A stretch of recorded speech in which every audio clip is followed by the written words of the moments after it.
के उड़ से गए हम आगे तेरे पास गए हम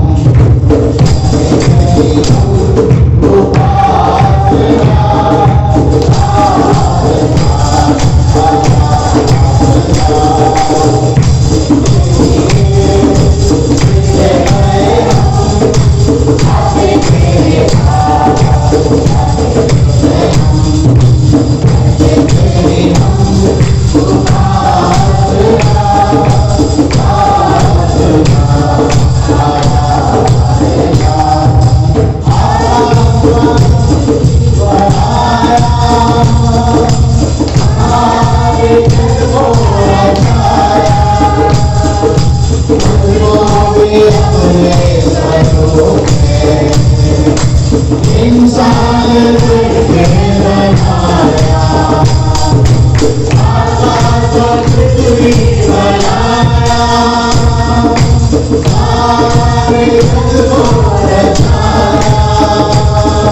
पास गीत है और हमारे का छोटा भाई रंजन ब्रदर ने इस गीत को गाया रिकॉर्ड में बहुत बढ़िया है गीत।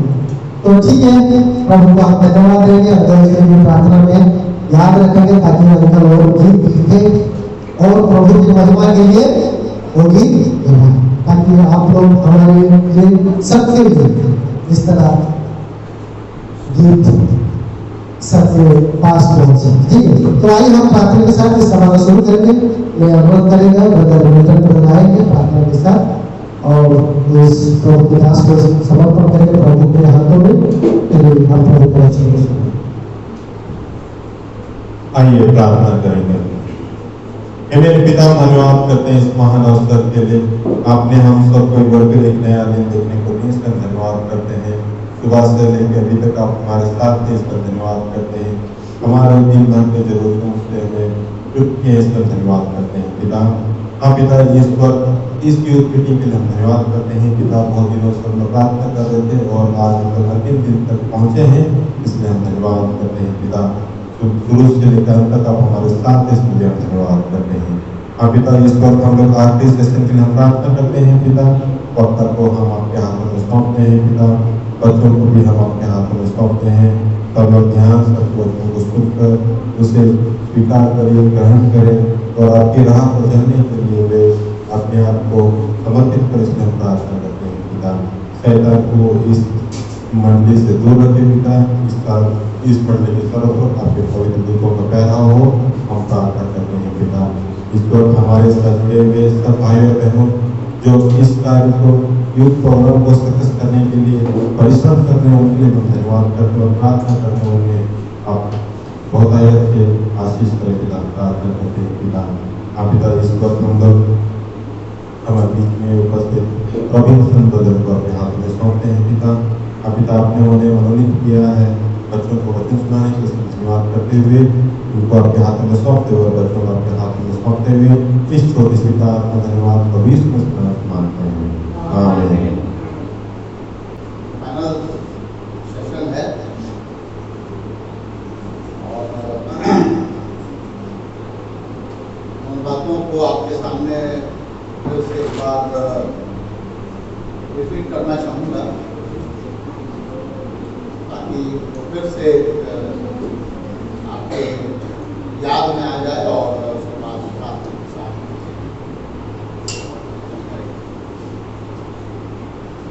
मैं आपको आज दोपहर को बता रहा था कि परमेश्वर के इच्छा में हमें रहना है, उसके लिए विश्वास की आवश्यकता है, समर्पण की आवश्यकता है और हमारे मस्तिष्क को, दिमाग को, हमारी सोच को हर रोज नया होते रहना चाहिए। यदि हम उसे नया ना करें तो हम पुरानी बातों में फिर घुस जाएंगे और हमारा जीवन नष्ट हो सकता है। इसलिए हमें हमेशा नया होते रहना। उसके लिए नए होने के लिए हमें परमेश्वर के वचन का नियमित अध्ययन करना और परमेश्वर के वचन को याद करना, परमेश्वर के वचन को मेडिटेट करना, ये बहुत मुख्य बात है। और मैं ये भी बता रहा था कि आपको उन लोगों की संगति में रहना पड़ेगा जो लोग वास्तव में परमेश्वर से प्रेम करने वाले लोग हैं और परमेश्वर के वचन को जानते हैं और सिर्फ जानते ही नहीं, वैसा करते भी। ठीक है, जानने वाले बहुत लोग हैं। जानने वाला शैतान सबसे ज्यादा वचन को जानता है ना। शैतान वचन को सबसे ज्यादा जानता है लेकिन चलता नहीं है। तो क्या परमेश्वर के वचन को जानने वाले के साथ रहे थे अंकल, आप बोले हैं जो परमेश्वर के वचन को जानता है उसके साथ रहना है, तो शैतान तो सबसे बेस्ट है, वही तो सबसे ज्यादा वचन को जानता है। अपन शैतान के साथ रहते नहीं। मैं अक्सर जो वचन को जानने वाले लोग हैं उनके साथ रहने के लिए जब कहते हैं तो मैं साफ कह देता हूँ, नहीं, वचन के जानकार लोगों के साथ मत रहिए। वचन के जानने वाले और जो उस पर चलते हैं, उसके अनुसार चलते हैं, उनके साथ उनकी संगति करिए। Irrespective of caste, knowledge, colour, कुछ भी हो, कोई भी जाति का हो, लेकिन परमेश्वर के वचन को क्या होना चाहिए? मानना चाहिए, जानना चाहिए और उस पर चलना चाहिए। ऐसे के साथ आप क्या कर सकते हो? संगति, उसके साथ उठ सकते हो, उसके साथ बैठ सकते हो, उससे राय मशवरा ले सकते हो। और जब ऐसा करोगे और इस सिस्टम में दिन भर हमेशा चलते रहोगे तो आपको एक अच्छा सुनहरा मंजिल मिलता है, आदर, सत्कार है। परमेश्वर ऐसे लोगों को क्या कहता है मालूम है? आप मेरे साथ आनंद, मेरे साथ आनंद। अब हनोक की जिंदगी को जानते हैं ना, हनोक को जानते हैं ना, हनोक। और वो कितने साल जीवन जिया? 365 साल उसका जिंदगी था, टोटल एज 365 साल। लेकिन वचन कहता है कि वो 300 साल परमेश्वर के साथ चलता है। 300 साल तो 65 साल क्या किया? He lived for 365 years, but he walked with the Lord for 300 years. What about 65 years? 65 साल तक वो क्या किया? 65 साल तक परमेश्वर के साथ नहीं चला। 65 साल आप लोगों के जैसी था वो भी। अब हम लोगों का एज क्या हो गया? कम हो गया। अब क्या हो गया? हम 70 साल जीते हैं। 300-400 साल जीने वाला 65 साल तक प्रभु के पीछे नहीं चला। और आजकल के जमाने में 70 साल तक जीने वाला आदमी 13-14 साल यदि प्रभु के पीछे नहीं चला तो कोई बड़ा बात। कैलकुलेशन करके देखना, बिल्कुल परफेक्ट 13 से 14 साल आएगा। थोड़ा मैथ्स करके देखिए कैसे कैलकुलेट करेंगे। 365 साल वो किया और 65 साल गड़बड़ कर दिया। तो मैं 70 साल जीऊंगा तो मेरे को कितने साल में प्रभु के पीछे चलना चालू करना चाहिए? तो आपका उम्र आएगा 12 से 14 साल। और उसी उम्र के लोग यहाँ पर बैठे, थोड़े बड़े भी हो सकते हैं, लेट हो गया। तो 365 साल का व्यक्ति 300 साल परमेश्वर के साथ चलते रहा और चलते चलते परमेश्वर के साथ चल रहा था, इतना चल के अपना घर को छोड़ के इतना दूर आ गया। तो फिर परमेश्वर उसको बोलता है कंधे में हाथ रख के, अरे मानो, अरे you just arrived my house, मेरे घर के पास आ गई तू, अभी तू वापस मत जा, अब मेरे घर चल। और उसको अपने लेके जाता है, अब वो वापस नहीं आता। क्या आपका जीवन आज के बाद परमेश्वर के साथ साथ चलने का होगा कि नहीं? ये मुख्य बात। और जो परमेश्वर के साथ साथ चलेगा वो परमेश्वर के घर में प्रवेश पाएगा। कई लोग ऐसा सोचते हैं मैं प्रभु को उद्धार कर ग्रहण कर दूंगा तो मेरा सब कुछ हो जाएगा। नहीं, बिल्कुल नहीं। आपको परमेश्वर के साथ साथ ही चलना पड़ेगा। नहीं चलेंगे, पाप और बुराई में जीते रहेंगे, गंदे काम करते रहेंगे और जैसा मन में आता वो करेंगे, परमेश्वर की मर्जी के अनुसार नहीं चलेंगे और सोचेंगे कि मैं तो प्रभु को अपना जीवन दे दिया हूँ, रोया हूँ और प्रार्थना किया हूँ, हृदय दे दिया हूँ, अब तो मैं स्वर्ग जाऊंगा। तो मैं आपको चेता देना चाहता हूँ, आप परमेश्वर को बेवकूफ बनाने का कोशिश मत करिए। कई ऐसे लोग सोच रहे हैं, क्या सोच रहे हैं मालूम? हाँ, उद्धार पाइए, उसके बाद तो मैं फ्री हो गया, मेरे को लाइसेंस मिल गया, क्या करने का? पाप करने का। बस जाओ रात को प्रार्थना करके सो जाओ, प्रभु मुझे माफ कर, मेरे पापों को क्षमा कर, मेरे पापों को क्षमा कर दे प्रभु, आज दिन भर के पाप मुझे क्षमा कर दे, और फिर कल सवेरे उठ के फिर वैसे का वैसे। मतलब क्या है? आप तो पाप में जीवन को जी रहे हैं, यू आर लिविंग इन सिन।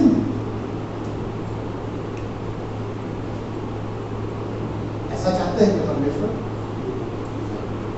आपको अपने पाप और गुनाहों के लिए जब आप क्षमा मांगते हैं, आपको छोड़ देगा। प्रायश्चित का मतलब वही है, रिपेंटेंस का मतलब वो है।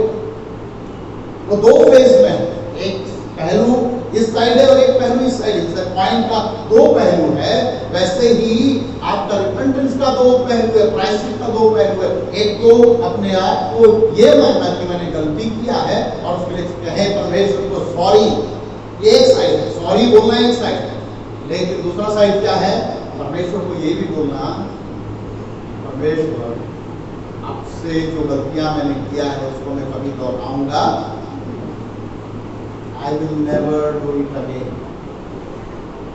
लेकिन अक्सर लोग क्या बोलते हैं? सॉरी बोल के चले जाते हैं, वो ये बात नहीं बोलते हैं कि I will never do it again, मैं उसको फिर नहीं दोहराऊंगा।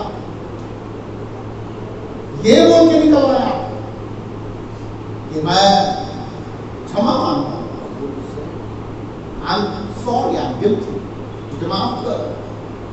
और ये उससे वादा करिए कि प्रभु जो गलतियां मैंने अभी तक किया है, जो पाप मेरे जीवन में हुआ है, तो मैं कभी अपने जीवन में उन पाप को, उन गलतियों को नहीं करता। जब आप ये कहते हैं तब आप परमेश्वर के साथ साथ चलने के लिए आगे बढ़ जाते हैं। और आगे बढ़ते बढ़ते बढ़ते ऐसे ही जीवन को जीते जीते जब आगे बढ़ेंगे तो आपको मंजिल मिलेगा, घर मिलेगा। घर पर किसका घर होगा? आपके परमेश्वर का, जिसको आपने अपना जीवन, मैंने 19 साल की उम्र में प्रभु को अपना जीवन दे दिया, उसके साथ साथ साथ साथ चल रहा।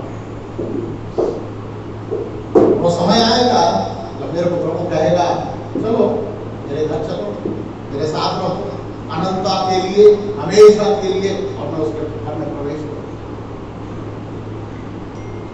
आपको भी चाहिए कि आप निर्णय को,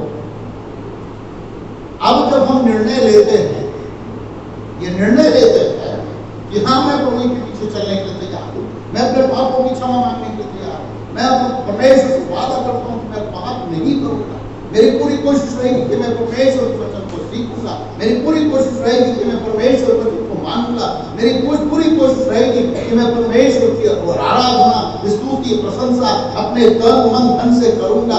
यदि ये आप प्रण करते हैं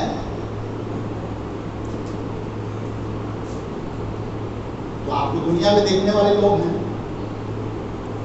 अब दुनिया के लोग आपको देखना शुरू कर, ठीक है? ऐसा जीवन यदि आपने चालू किया तो आपको लोग देखेंगे और देख के आपके बारे में सोचेंगे, आपके बारे में विचार करेंगे, आपके बारे में आपको नाम देंगे, आपको भला कहेंगे, बुरा कहेंगे। मानो बोले दुनिया के लोग आपको क्या बोल रहे हैं, क्या नहीं बोल रहे हैं, उसकी चिंता करने की जरूरत नहीं। लेकिन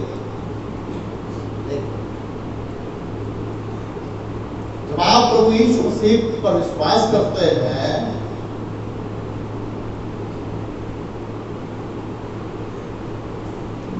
तो दो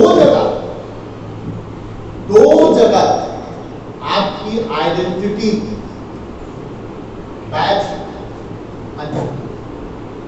तो एक तो जब आप विश्वास करते हैं तो परमेश्वर वचन कहता है कि वो अपने लोगों को जो विश्वास करते हैं उन्हें अपनी मुहर उनके ऊपर लगा देता है, छाप लगा देता है, उन्हें पवित्र आत्मा का दान देकर कि ये मेरे लोग हैं, दुनिया में छोड़ दो। ठीक है? जैसे ही आप क्षमा मांगेंगे, जैसे ही आप अपने जीवन को उसको देंगे, तो परमेश्वर पवित्र आत्मा को आपके जीवन में पिरो देता है, दे देता है। वो एक छाप है, उससे हम सील लगा दिया जाता है, मुहर लगा देते हैं, हैलोग्राम बोलते हैं ना, वो लग जाता है। आप उसके और आप उसके हो जाओ। दुनिया के लोग को ये चीज दिख रहा है कि अरे मसीह हो गया, लेकिन एक जगह और आपकी आइडेंटिटी होती है, और वो आइडेंटिटी किसके साथ होती है? चर्च के साथ। किसके साथ? चर्च के साथ। लेकिन चर्च के साथ आइडेंटिटी के लिए, पहचान के लिए आपको परमेश्वर की आज्ञा का पालन करना बहुत जरूरी है। विश्वास तो कर लिए, परमेश्वर ने मुहर लगा दिया, लेकिन कलीसिया में मुहर लगाने के लिए, कलीसिया का होकर जीने के लिए, एक स्थानीय कलीसिया का होकर जीने के लिए आपको क्या करना पड़ेगा? क्या करना पड़ेगा? बपतिस्मा लेना पड़ेगा। क्या लेना पड़ेगा? बपतिस्मा। जब आप बपतिस्मा लेंगे तब आप कलीसिया में मिल जाएंगे, और ये अत्यंत जरूरी है। बाइबल में सिर्फ 2 ऑर्डिनेंस है जिसको एक विश्वासी को पूरा करना चाहिए।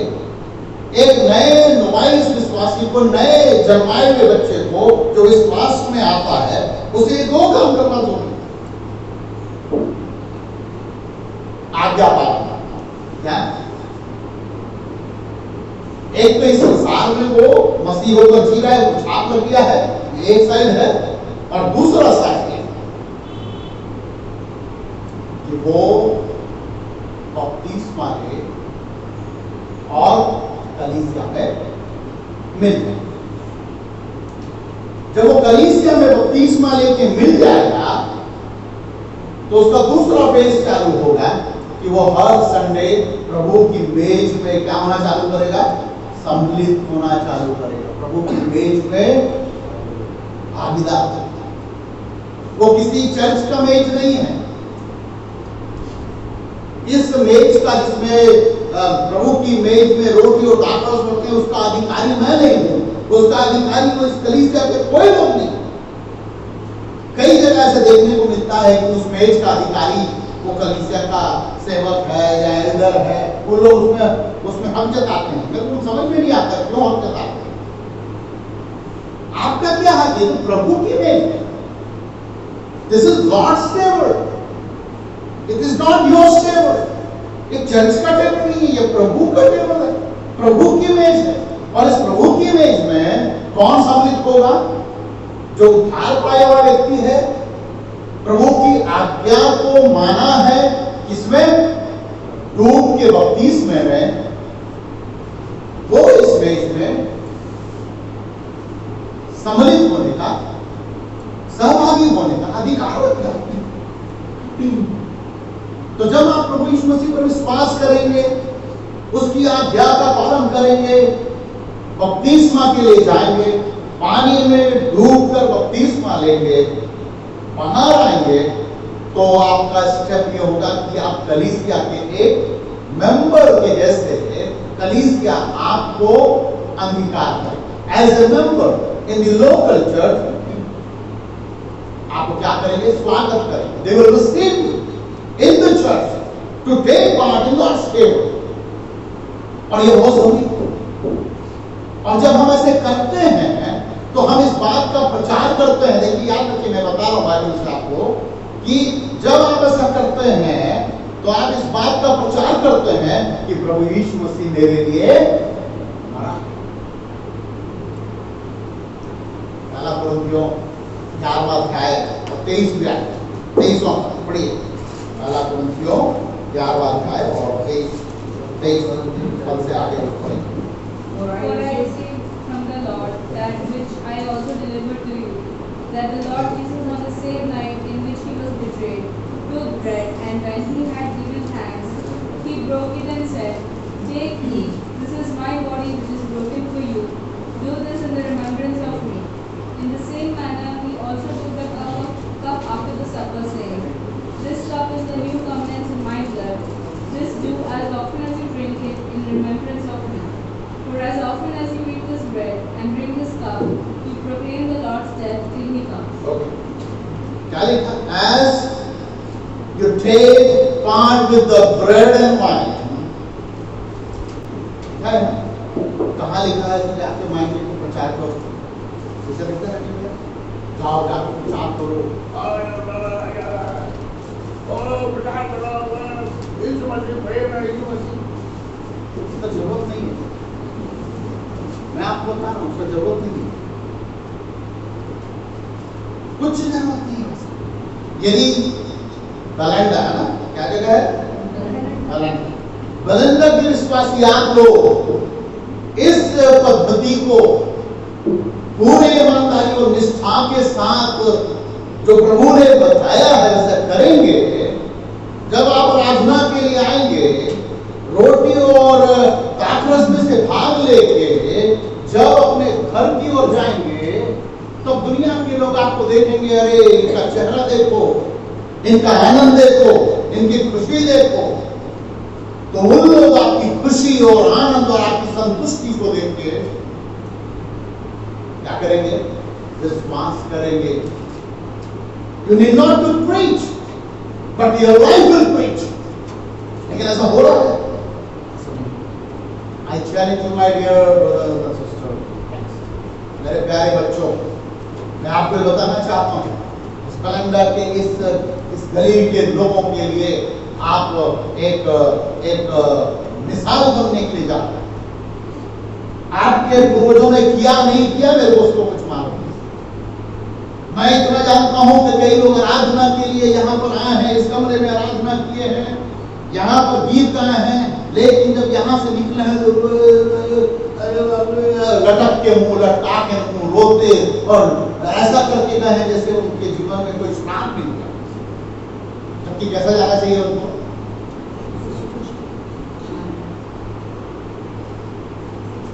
लेकिन वो आनंद के साथ गए, मजा नहीं आता। आप लोगों ने बोला होगा कई बार बोला मैंने, आज का वर्षिप बहुत बोरिंग था, मजा नहीं आया। तो कौन सा दिन था जब आप बोले मजा आया? टेल मी, कौन सा दिन आपने अपने पापा से सुना आज मैं बोले today worship was excellent, I enjoyed? बोले कभी अपना पापा का सुना है? अपने मम्मी को सुना है? कौन सा दिन था बोलिए? तो बाल पक गया सेवा करते करते, मैंने तो कभी नहीं सुनता बल्कि ये बोलते हो अरे बेकार मजा नहीं, अरे क्या क्या बोल रहा था समझ नहीं आया, नींद आ गया, ये बोलते। लेकिन वचन क्या कहता है? क्या कहता है कि जब कभी भी तुम यहाँ पर आओगे, रोटी और दाखरस में से भाग लोगे, तो तुम क्या कर रहे हो? प्रभु यीशु मसीह की मृत्यु का प्रचार कर रही है, प्रोक्लेमिंग क्राइस्ट डेथ। बिना मुंह खोले you are proclaiming. How can it be possible that without opening your mouth you are preaching? Bible says that is the ultimate goal, कि हम विश्वासी जब परमेश्वर की मेज में सहभागी होते हैं और जो आनंद हमें मिलता है, जो खुशी हमें मिलती है, जो आशीष हमें मिलती है, उसे देखकर लोग क्या करना चाहिए? प्रभु पर विश्वास करना चाहिए। And your life is going to be a podium, प्रचार करने का जगह। हर एक की जिंदगी एक प्रचार है। बपतिस्मा लेने का और जरूरी, हम किससे मिल जाते हैं? जब हम बपतिस्मा लेते हैं तो हम किससे मिलते हैं? हम ये साबित करते हैं कि हम प्रभु यीशु मसीह के हैं और हम चर्च हैं। हमारी आइडेंटिटी प्रभु यीशु मसीह के साथ, हमारी आइडेंटिटी चर्च के साथ। हम बदल नहीं सकते, कभी इधर कभी उधर। मैंने कई ऐसे लोगों को देखा है जो चर्च को एक संडे इधर, एक संडे उधर, फिर उसके 2 संडे के बाद उधर, फिर उसके बाद वहां, वो वहां, इधर। ऐसे कर सकते नहीं,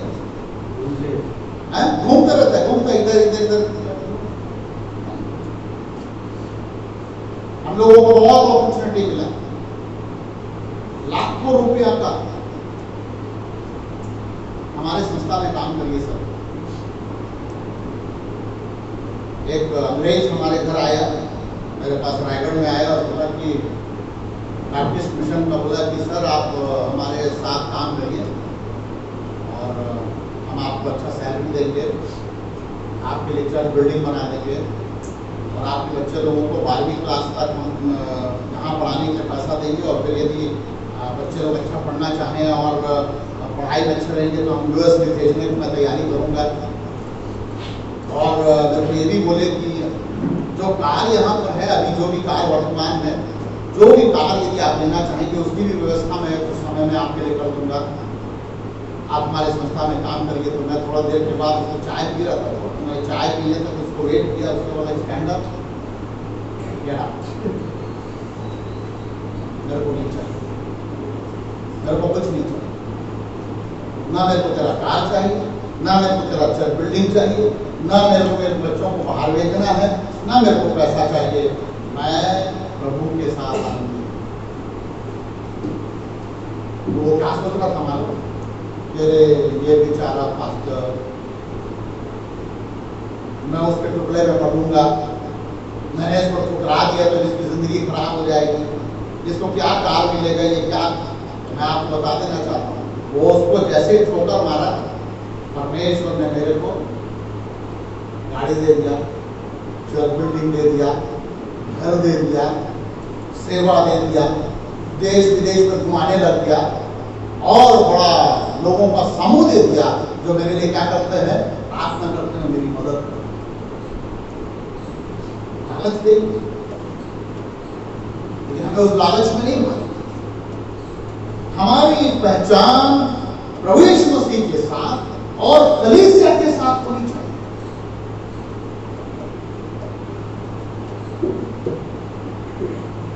तो जब हम बपतिस्मा लेते हैं, पानी में डूब जाते हैं, पानी में डूब कर इस बात को ऐलान करते हैं कि मैं जब पानी में डूब रहा हूं तो मैं इस संसार के लिए, पाप के लिए और शैतान के लिए क्या हो जा रहा हूं? दफन हो जा रहा हूं, मर जा रहा हूं। पानी में डूबना मतलब, बोलिए, पानी में डूब गए मतलब आप एक प्रकार से दफना दिए गए। किस किस के लिए दफना दिए गए?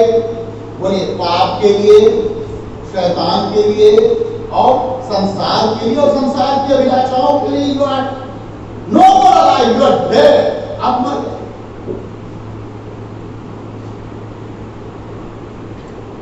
लेकिन बाहर आते हैं तो आप क्या कहते हैं मालूम है? अब यदि मैं जीऊंगा तो किसके लिए जीऊंगा? For to me to live is Christ. अब मेरे लिए जीना मसीह है और मैं मर गया हूं, मेरे लिए लाभ हो रहा है। जब तक मैं मरूंगा नहीं, ठीक है, कुछ होने वाला नहीं। हमको इस संसार के लिए, पाप के लिए, इस संसार की गतिविधियों के लिए, शैतान के लिए बपतिस्मा लेकर इस बात को अंगीकार कर देना है। मम्मी, मैं मरने जा रहा हूँ, पापा मैं मरने जा रहा हूँ। काहे के लिए बेटा तू मर जाएगा, तुम्हें कैसे जीओगी? मैं तेरे सहारे तो जीने वाली हूँ। नहीं मम्मी, मैं पाप के लिए मर रहा हूँ। मम्मी सबसे ज्यादा खुश होगी बेटा। जैसे आप कहोगे ना कि मम्मी मैं पाप के लिए मरने जा रहा हूँ, सबसे ज्यादा खुशी मम्मी को होगा, क्योंकि मम्मी आपके पाप के जीवन को रोज देख रही है, पाप से ज्यादा। क्योंकि आप मम्मी को भी कभी कभी पाप कराते हो। मम्मी पापा को बोल दो ना ऐसे, मम्मी बेचारी क्या करेंगे, अरे चल गया बच्चा है, करवा देती हूँ। सुनो जी, दे दो ना तो 100 रुपया, पिकनिक जाने दो ना, कोई बात जाने दो जी, इतना ऐसा मत करो, बच्चे में मन दिल मत दुखाओ। ऐसा बोल के मम्मी क्या कराती है? हाँ, तो मम्मी को मालूम है बेटा तो पिकनिक जाके करेगा क्या? तो 100 रुपये ले जाके करेगा क्या? तो सब बात शुरू जरूरत है।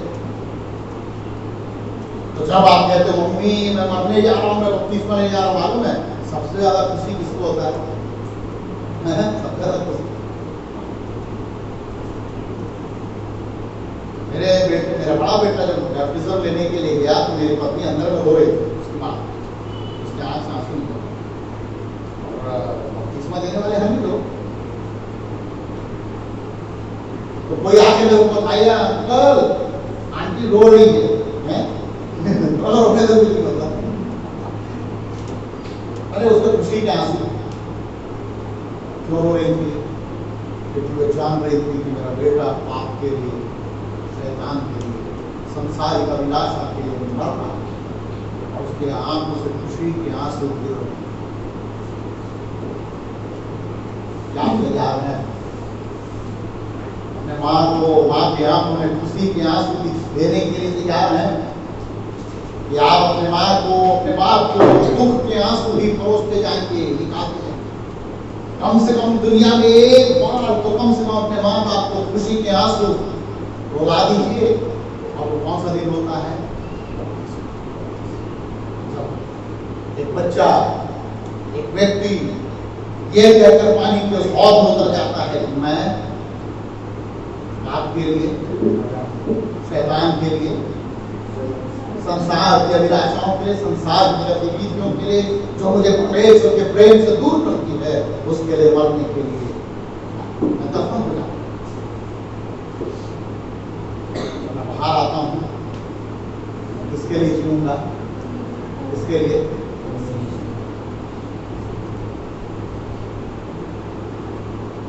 तो आप प्रभु यीशु मसीह के साथ आपकी पहचान और कलीसिया के साथ आपकी पहचान करने के लिए तैयार हैं। यदि ये निर्णय आप लेते हैं, यस आई एम रेडी, मैं तैयार हूं, मैं प्रभु को ग्रहण करने के लिए तैयार हूं, उसकी आज्ञाओं को पालने के लिए तैयार हूं, मैं उसके लिए जीने के लिए तैयार हूं, उसकी मर्जी के अनुसार चलने के लिए तैयार हूं।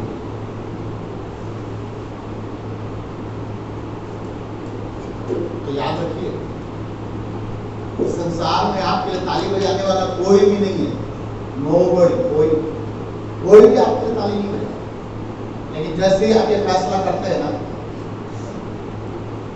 स्वर्ग में मेला मचता, मेला, स्वर्ग में ताली की गड़गड़ाहट होती है, स्वर्ग में ताली बजता है, स्वर्गदूत तो ताली पीटते हैं, नाच गाना हो जाता है, झूमते हैं लोग, क्योंकि एक जन के मन फिराने से भले दुनिया के लोग रोते रहे, बिलखते रहे, जो भी है, लेकिन स्वर्ग में आनंद होता है एक जन के मन फिराने से।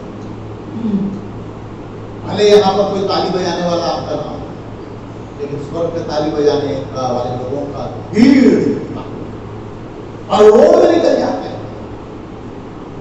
नाचते और गाते और ताली बजाते कि अरे एलेन प्रभु को ग्रहण किया है, अरे जेसिका ने प्रभु को ग्रहण किया, अरे यादव ने प्रभु को ग्रहण किया, अरे उस कीर्ति ने उसको किया है, अरे वो प्रधान ने किया है, अरे वो सुमा ने किया है, वो बदर ने किया है, अरे उस खुशी ने किया, उस दुखी ने किया, सब ने जो भी प्रभु को ग्रहण किए, तालियों की गड़गड़ाहट। इस संसार में कोई नहीं है ताली याद रखिए, कोई नहीं, नो।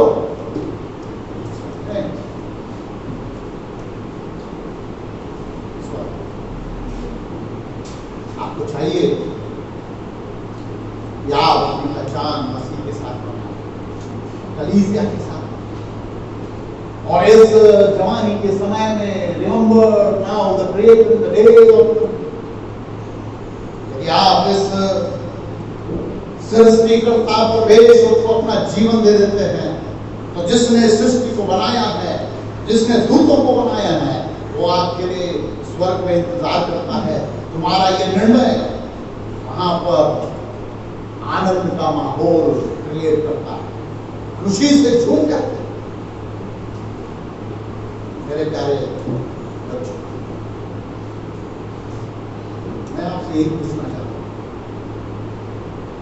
यहीं पर समाप्त कर रहा हूं, क्या आप अपने जीवन में प्रभु यीशु मसीह को अपना स्थान देंगे? क्या प्रभु यीशु मसीह को अपने जीवन का हृदय सौंपना चाहते? एक द्वार पर, दिल के द्वार पर खड़ा होकर, जो भी उसकी आवाज को सुनेगा और द्वार को खोलेगा, तो वो आपके हृदय में प्रवेश करके आपको संतृप्ति, आपको तृप्त करना चाहता है, सेटिस्फाई करना चाहता है, आनंद देना चाहता है। क्या आप अपने हृदय को खोलने के लिए तैयार? क्या वो अपना जीवन उसको देने के लिए तैयार? क्या आप प्रभु यीशु मसीह के साथ इस संसार में उसका प्रचार करने के लिए, उसकी महिमा करने के लिए तैयार?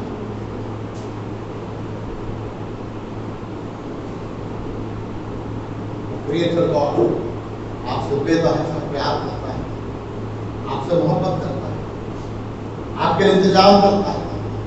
आपके लिए उसने ऐसा इंतजाम किया कि जब आप पाप में ठहरे, तो वो आपके पाप के लिए, आपके दंड को उठाने के लिए मनुष्य रूप लेकर इस संसार में आया और आकर क्रूस की मृत्यु को, दर्दनाक मृत्यु को सहने, आपके दंड को अपने ऊपर। आप उस मसीह पर, उस यीशु मसीह पर विश्वास करके अपना जीवन उसके हाथ में लेकर, उसकी आज्ञा का पालन कर उसके साथ, उसकी पहचान में और कलीसिया के साथ, कलीसिया की पहचान में बढ़ने के लिए तैयार हैं? क्या आप ऐसा निर्णय लेते हैं? अपनी आंखें बंद करके अपने स्थान पर बैठकर, आपको कुछ बोलने की जरूरत नहीं है, आप बस इतना कह सकते हैं, हे प्रभु, मैं पापी हूं, तो मुझे क्षमा कर, मैं अपने जीवन को तेरे हाथ में देता हूं और मैं तेरी महिमा के लिए संसार में जीना चाहता हूं।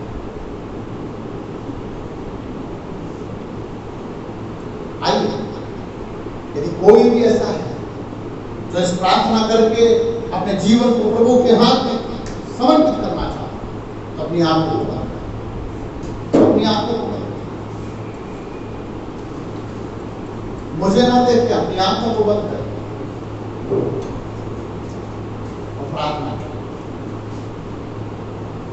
अपने जीवन को प्रभु के हाथ में सौंपा, कह दे कि प्रभु यीशु, मैं अपना जीवन तेरे हाथ में सौंपता हूँ, मानता हूँ कि मैं पापी हूँ और पाप की मजदूरी मृत्यु है, लेकिन आपने उस मृत्यु को मेरे जीवन से दूर कर दिया, मेरे लिए आप मारे गए, गाड़े गए, तीसरे दिन मृतकों में से जी उठे।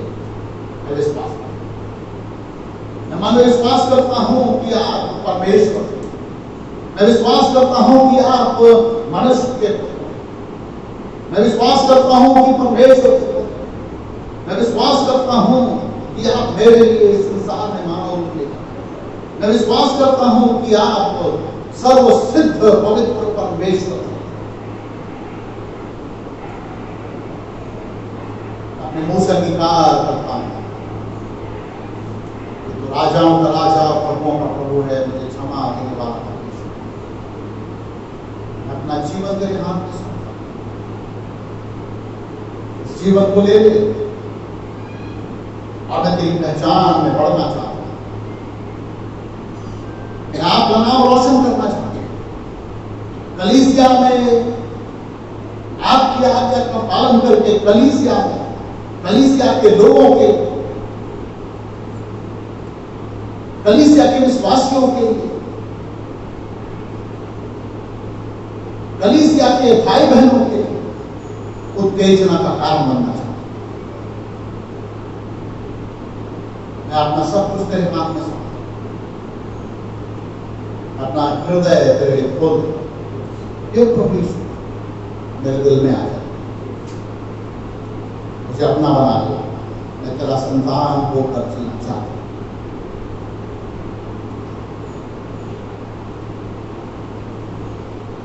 क्या इसी प्रार्थना को या अपने जीवन को प्रभु के हाथ में देना चाहते हैं? कोई भी भाई, कोई भी बहन, कोई भी बेटा, कोई भी बेटी अपने स्थान पर खड़े होकर इस बात को कहें कि मैं प्रभु को अपना जीवन देता हूं। एक एक करके जो भी अपना जीवन समर्पित करते हैं, चाहते हैं कि वो प्रभु को अपना जीवन दे, अपने स्थान पर खड़े होकर अपने मुंह से कहें कि हाँ, मैं अपना जीवन प्रभु के हाथ में समर्पित करना चाहता हूं। आपके लिए मौका, कोई भी भाई बहन, कोई बच्चा इधर उधर ना ताकि इधर उधर ना दे, यदि आप अपने इस जीवन को प्रभु के हाथ में, इस क्रिएटर गॉड के हाथ में देना चाहते हैं और आपका जवानी कोई तुच्छ ना समझे, आप चाहते हैं परमेश्वर की आशीष परमेश्वर से पाने के लिए, तो अपने स्थान पर खड़े होकर बस ये कह दे, मैं अपना जीवन प्रभु को समर्पित करना चाहता हूं, और खड़े रहें। मैं आपके लिए दुआ करूं। मैं अपना स्थान प्रभु को देना चाहता हूं, अपना जीवन प्रभु को देना चाहता हूं। खड़े रहिए। और कोई अपने जीवन को प्रभु के हाथ में देना चाहता है? Thank you very much. और कोई ऐसे है? बोल के जाइए, खड़े होते जाइए।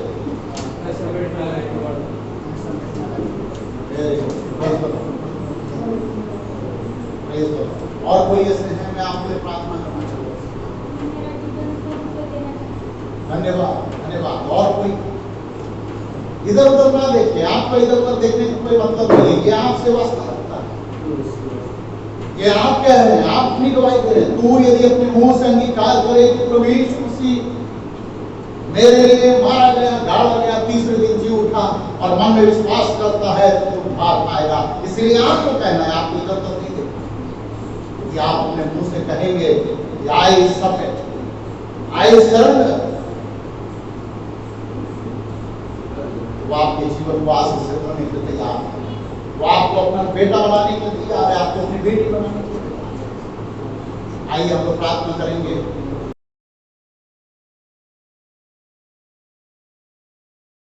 ये जो दिन है आप लोगों का जीवन में एक माइलस्टोन बन गया है। आप लोग हर रोज ये दिन याद रखेगा, ऐसे याद रखिए, और जो भी वचन सुनाया गया है उसको कभी भी मत भूलिए, बस में याद रखिए, और इसी को बेस बनाइए, अपना विश्वास का बेस बनाइए और प्रभु में आगे बढ़िए। और प्रभु देखिए आप लोगों को किसी चीज का भी कमी नहीं करेंगे, सब कुछ प्रभु आप लोगों को देंगे। पहले क्योंकि आप लोग प्रभु का राज्य को खोजेंगे पहले, जैसे कि वचन में लिखा है, seek ye the kingdom of God first, and all things will be added to you। पहले अगर प्रभु का राज्य को धार्मिकता को खोजेंगे आप, तो प्रभु सब कुछ देंगे जिसको आपको जरूरत है। आपको किसी भी भली चीज का कभी भी घटी ना होगी, ठीक है। तो इसलिए आप लोग जो निर्णय ले चुके हैं, ये बहुत ही इंपॉर्टेंट निर्णय है आपका जीवन का, इसको आप लोग याद रखिएगा और कभी भी नहीं भूलिएगा। और लाइफ का जो टर्निंग पॉइंट होता है, यही आपका टर्निंग पॉइंट है। जब लोग आप लोग निर्णय लिए, ये आप लोग का टर्निंग पॉइंट है, आप लोग का नया जीवन। कमिटमेंट किए हैं प्रभु के वचन के द्वारा, और अपना आपको समझे और प्रभु को दिल से खोलकर बोले और खड़े हुए कि हम आज प्रभु को स्वीकार किया। और उन लोग के सबके पास बाइबल है, ठीक है, आज का जिस समय आपने स्वीकार किया है, डेट आपने बाइबल में लिखी है, आज मैं प्रभु को स्वीकार किया हूँ, तो उसको हमेशा आप देखिए। जब आप देखेंगे हमेशा याद रखेंगे प्रभु को स्वीकार किया, मतलब मैं प्रभु का क्या हो गया, संतान हो गया, नहीं क्या, मैं प्रभु का बेटा बेटी हो गया। तो बेटा बेटी होने के नाते हम लोग क्या करना है, प्रभु का आदेश को, आज्ञा को पालन करना। तो नेक्स्ट जो आदेश आता क्या है, हम प्रभु को वचन में पढ़ना, और प्रभु का आज्ञा जो है कलीसिया के आने के लिए, कलीसिया में हमेशा बने रहना, प्रभु का वचन सीखना। और जब आप एक ऐसा मोड़ आएंगे कि आप बपतिस्मा लेना जरूरी है, प्रभु का आदेश, तो आप उसको पालन करके कलीसिया के साथ बपतिस्मा लेना, कलीसिया में जोड़ जाना, कलीसिया के सहभागिता में बढ़ना, प्रार्थना में बढ़ना, भक्ति बढ़ना, और इस तरह प्रभु के महिमा के लिए आप उपयोग होने के लिए एक निर्णय लेना है, ठीक है। हाँ, जब आप एक पहले क्लास में थे तो परीक्षा दिया, 2 क्लास हो गया ना, 2 क्लास खत्म हो गया क्या, 3 क्लास को जाना है, 4 क्लास को जाना है। तो मसीह का जीवन इस तरह बढ़ोतरी का जीवन है। तो दिन प्रतिदिन हम बढ़ने के लिए हम लोग प्रभु के हाथ में समर्पण किए हैं, अपने आप को समर्पण करते हुए, और प्रभु का वचन को कभी नेग्लेक्ट नहीं करना पढ़ने के लिए, ठीक है। हमेशा वचन पढ़ना, जितने वचन को पढ़ेंगे उतना आप प्रभु के नजदीक आएंगे और उतना प्रभु को समझेंगे, ठीक है। जितना वचन कम पढ़ेंगे उतना हमारा प्रभु का कम समझेंगे, ठीक है। ज्यादा वचन पढ़ना, ठीक है। कभी भी समझ मिलता है वचन पढ़ना, ठीक है। छोटा वचन और बड़ा ले लेना, थोड़ा सा किताब है या बाइबल, उसको थोड़ा पढ़ना, ठीक है। उसके द्वारा आपका मन में बहुत फ्रेश आएगा। उसके बाद कभी समय मिलता है आप निर्जन होकर प्रार्थना कीजिए, खड़े होकर प्रार्थना कीजिए, बैठ के प्रार्थना कीजिए, किसी भी दिन से प्रार्थना कीजिए, लेकिन प्रार्थना करना, ठीक है। हाँ, प्रार्थना करना और हर दिन सहभागी करना। जितने भी कलीसिया का मीटिंग होता है तो आप कोशिश करना हर मीटिंग में जाना, आसपास हो, कलीसिया में दूर हो, तो जाएंगे तो कलीसिया में आप मिलकर सहभागी करना बहुत बढ़ता है, ठीक है। इसके द्वारा क्या होगा, आपका मसीह जीवन बहुत मजबूत होगा और आप प्रभु के लिए क्या हो जाएंगे, विटनेस दे सकते हैं, सबको जाकर बता सकते हैं कि मैं प्रभु का बच्चा हूँ, मैं प्रभु का बेटा हूँ, प्रभु का बेटी हूँ। हाँ, हमारे जीवन प्रभु ने इतना काम किया, तो दूसरे को हम लोग बता सकते, कोई प्रभु चाहे नहीं। प्रभु यीशु मसीह ने स्वर्ग जाने से पहले अपने शिष्यों को कहा कि तुम लोग फल फलने से मेरा पिता का महिमा, ठीक है। तुम लोग अपने जीवन के द्वारा प्रभु का महिमा करने से वो पिता का महिमा होगा। और प्रभु ने बोला कितने गुण हम लोग फलना है प्रभु के लिए, पहले 100 गुना, उसके बाद 60 गुना, उसके बाद 30 गुना। लेकिन प्रभु ने बोला क्या लाने के लिए, फल लाने के लिए। इसी को हम लोग बोल में रखना है, प्रभु के लिए कुछ लाना। तो इस वचन के साथ प्रभु आप सबों का आशीष दे, और ये हमारा प्रार्थना है और हमारा आशीष परमेश्वर से हम लोग प्रार्थना करते हैं कि प्रभु बहुत इससे आप लोग का आशीष दे, बल दे, सामर्थ्य दे, और अपना अपना कार्य क्षेत्र में पढ़ने में और बुद्धि ज्ञान सामर्थ्य जरूर प्रभु दे। इसलिए आइए हम लोग प्रार्थना के साथ अंत करेंगे। हमारे अनुग्रहकारी दयालु स्वर्गीय पिता देवी परमेश्वर, राजाओं का राजा, प्रभु का प्रभु, धन्यवाद प्रभु जी आज दिन के लिए प्रभु अनुग्रह दिया प्रभु 2 दिन प्रभु जी, और इस कलीसिया में 2 बच्चे लोग के लिए, 2 जवान लोगों के लिए सभा रखने के लिए, टीचिंग मिनिस्ट्री रखने के लिए मदद किया। इसके लिए धन्यवाद प्रभु जी। आपके दास को अपने रायगढ़ से लेकर आया, हमारा निमंत्रण उन्होंने स्वीकार किया, इसके लिए हम धन्यवाद प्रभु। रहकर हम लोग को जो कुछ प्रभु आपके वचन के द्वारा हम लोग को बताया और हमें समझ दी और आपके नजदीक लाने के लिए कुछ मदद की, इसलिए हम आपको धन्यवाद देते हैं।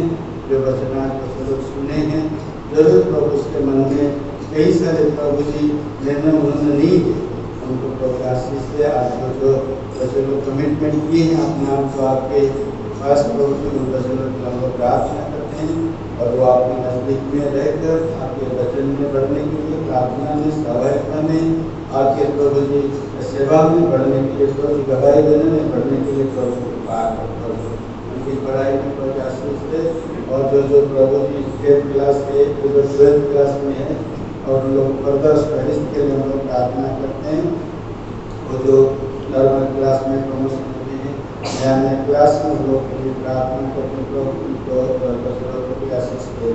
इस साल भर उन लोग के साथ प्रभु हर दिन आप अपने दया सामर्थ्य शक्ति लेकर प्रभु उनको हमारे शैतान बड़ा चला है प्रभु जी, तो चाहते और हट रहा है कई प्रकार की प्रभु सिंह के तरह प्रभु, लेकिन आपके बलवान हाथ के नीचे प्रभु अपने आप को हम लोग समर्पित करते हैं। हमारे बच्चे लोगों को प्रभु जी कलीसिया को प्रभु जी आप ही प्रभु सुरक्षा करके रखिए, ताकि प्रभु जाने वाले दिन में हमारे कलीसिया के द्वारा आपके सेवा आपके राज्य बुद्धि में बहुत सारे फल लाने के लिए प्रभु की बात दया कीजिए प्रभु जी। ये 2 दिन को सेवा में अपने हर प्रकार की सहायता किया, और इसलिए हम लोग धन्यवाद देते हैं। भाई बहन से लेकर प्रभु जी हर चीज़ों में, हर विषय में आपने हम लोग को मदद किया, आने जाने में सुरक्षा किया, कोई प्रकार की हानि होने को नहीं दिया, एक्सीडेंट से बचाया, संभाला, इसलिए हम धन्यवाद प्रभु जी। हम लोग प्रार्थना करते हैं प्रभु जी, इससे हफ्ते भर आप हमारा साथ रहा, इसलिए हम धन्यवाद देते हैं प्रभु जी। हम प्रार्थना करते बाद आपकी इच्छा हो प्रभु, और एक नया सत्र देखकर आपका महिमा करने के लिए सप्ताह के पहला दिन में हम लोग रोटी तोड़ने के लिए आपकी बात विभिन्न स्थान जो कमेटी है उसमें प्रभु आप सहायता कीजिए, सबके साथ और सामन से बैठिए प्रभु। हम लोग प्रार्थना करते हैं प्रभु, आप हमारा साथ रहिए, आप हमें सुरक्षा दीजिए, और प्रभु जी हर बातों को और प्रभु जी संभाला प्रभु जी, और छोटे से लेकर बड़े तक हर चीज़ों में आपने सहायता किया, और प्रार्थना करते सबका आशीष दे, बल सामर्थ्य बहन लोगों के लिए, भाई लोगों के लिए, कलीसिया के लिए, और आने वाले दिन हम लोग और उत्साहितों को सेवा करने के लिए हम लोग हमारा आवश्यकता में प्रार्थना सुना। धन्यवाद, प्रार्थना धन्यवाद के साथ समर्पण करते हैं हमारे उद्धारकर्ता प्रिय प्रभु यीशु मसीह के मीठे और पवित्र नाम से, आमीन। पिता परमेश्वर के प्रेम, प्रभु यीशु मसीह का अनुग्रह, पवित्र